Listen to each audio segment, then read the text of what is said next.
News line, अचूक वेधक. सदाशिवगड मावळा प्रतिष्ठानची आणखी एक गरुड भरारी.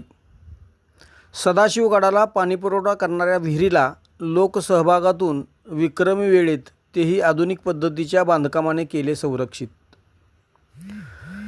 छत्रपती शिवरायांच्या पदस्पर्शाने पावन झालेले गडकोट हेच खऱ्या अर्थाने महाराष्ट्राचे वैभव आहे. याच जाणीवेतून दुर्गप्रेमी व संस्था विविध भागात कार्यरत आहेत. सातारा जिल्ह्याच्या कराड तालुक्यातील सदाशिवगड व मावळा प्रतिष्ठान ही देखील अशीच एक संस्था. गेल्या 17-18 वर्षांपासून सदाशिवगडाचे रोपडे पालटण्यासाठी अत्यंत मेहनत घेत आहे. गडावरील स्वच्छता, मंदिराची देखभाल, विहिरीची देखभाल, गडावरील वृक्षारोपण, जतन संवर्धन, गडावरील प्राण्यांची काळजी घेणे, गडावरील ऐतिहासिक वास्तूंचे जतन जीर्णोद्धार करणे यासह सदाशिवगड परिसरात विविध विकास कामे करण्यासाठी सदाशिवगड मावळा प्रतिष्ठानच्या माध्यमातून अनेक दुर्गप्रेमी यात सहभाग होऊन आपले कर्तव्य भावनेतून शिवभक्ती व्यक्त करीत असतात. गडावरील पाणी समस्या सोडवण्यासाठी 2019 साली महत्त्वाकांक्षी पाणी योजना हाती घेण्यात आली. अत्यंत आव्हानात्मक अशा या योजनेचा लोकसहभागाच्या बळावरती पूर्णत्वाला नेली. अर्थात या पाणी योजनेसाठी गड पायथ्याजवळील बाबरमाची गावचे राष्ट्रसेवक पैलवान विठ्ठल मुळीक यांनी विनामोबदला विहीर उपलब्ध करून दिली. गेल्या 6-7 वर्षांपासून या पाणी योजनेमुळे गडावरील मंदिरात दैनंदिन धार्मिक कार्ये, मुक्या जीवांना पाणी, झाडीवेलींना पाणी, तसेच पर्यटक, दुर्गप्रेमी, श्रद्धाळू यांच्यासह विविध कार्यक्रमांना पाणी सहज उपलब्ध होत आहे.